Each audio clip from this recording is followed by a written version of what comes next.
देखिए, सबसे पहले तो मैं आपका धन्यवाद करना चाहूँगी, क्योंकि मुझे भी जानकारी मिली कि बाहर धरना प्रदर्शन या कुछ भी विरोध प्रदर्शन जो भी चल रहा था इनका, तो वो पार्षद तो मेरे से भी मिलने PIC में आए थे, तो बड़े अच्छे से बात कर रहे थे और बोल भी रहे थे कोई गीला शिकवा नहीं है। तो PIC में बस जो प्रस्ताव ना आने का है, वार्ड नंबर 17, 18, 13 और भी जो बैठे रहे होंगे, तो मैं कह दूं वो देखिए, वो तो मेरे लिए सम्मानी है, सम्मानी मेरे पार्षदगण हैं और मेरी सभी बहनें हैं, भाई हैं जो भी बैठे थे वहाँ पे। तो मैं कह दूं कि जो काम PIC में रखा गया था, वो पुराना SOR जो आप लोग देखेंगे ऊपर से आया था, प्राप्त हुआ था सरकार द्वारा, तो वो चेंज हुआ है। पुराने काम है जो जिनकी लागत भी बढ़ गई है, उसके कारण SOR चेंज होने के कारण इसलिए उनको PIC में रखा गया था। 18 में से 3 प्रभावित हैं और सब सही हैं। अच्छा, एक मिनट आप सुनिएगा, पुराना जो पिछला आप उसको खोल के देख लीजिए, PIC का पूरे प्रस्ताव आपको यहाँ से प्राप्त हो जाएंगे। मैं तो अब यही चाहूंगी कि मेरे सम्मानी भैया, आप जो पत्रकार हैं, तो आप जाके निकलवा लीजिए और देख लीजिए कि उसके लिए असंतुष्ट 3 ही लोग हैं, तो क्यों? हाँ, तो और लोग आपका कहने का मतलब कि और लोगों को लाना चाहिए था क्या?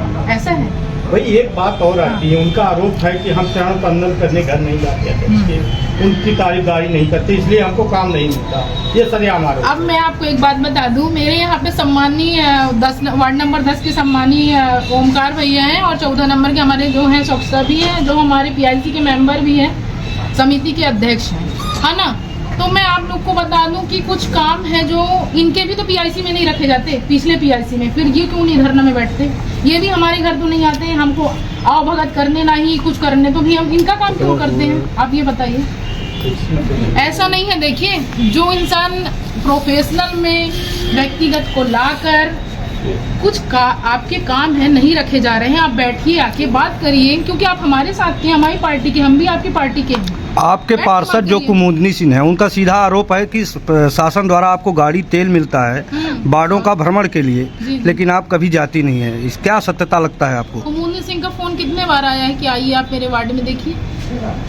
और आप ये बता दें मुझे कि अगर आप लोग पूछ ही रहे हैं, मैं आपसे सवाल पूछती हूँ कि सामने वाला जो हमारा पार्षद है, जब हमसे कंधे में कंधे मिला के चलेगा, तब तो हम उसके साथ जाएंगे ना। ये सब हमारे ही हैं, बस थोड़ा सा गिला शिकवा है वो भी दूर हो जाएगा।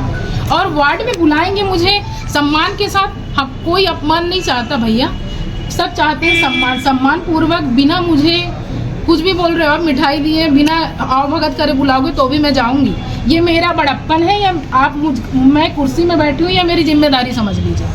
अब मेरे पार्षद हैं, मुझे भी उनसे कोई गिला शिकवा नहीं है। हाँ, आगामी PIC होगी, अगर ना रखा जाए उनका, ऐसा नहीं डर बस भयवश, कोई भयवश नहीं। उनका काम है, आएंगे वो हमारे पास बैठे, ना भी बैठेंगे तो एक लेटर भी जारी करवा देंगे आवक जावक में, हम वहाँ से लेके उनका काम करवा देंगे। और जब ना होगा तब वो बोलेंगे। अनशन पर बैठे हैं, क्या अभी मनाने जाएंगी? बात करेंगे अनशन की बात। मैं आपके माध्यम से ही उनको मनाना चाहती हूँ। देखिए, आपके माध्यम से भी मैं उनसे ये बोलना चाहती हूँ कि आप लोग अनशन में बैठे हो तो ये गलत है। मैं ही आपकी अध्यक्ष हूँ, आप मेरे ही मुर्देबाद के नारे लगा रहे हो। कोई बात नहीं, मेरी बहनें हैं, भाई हैं, बैठे, कोई बात नहीं, उसका भी बुरा नहीं मानती। हमारे जो सम्मानी पार्षदगण हैं, उनका भी मैं स्वागत, हार्दिक वंदन, अभिनंदन आप सबका भी करूँगी। धन्यवाद।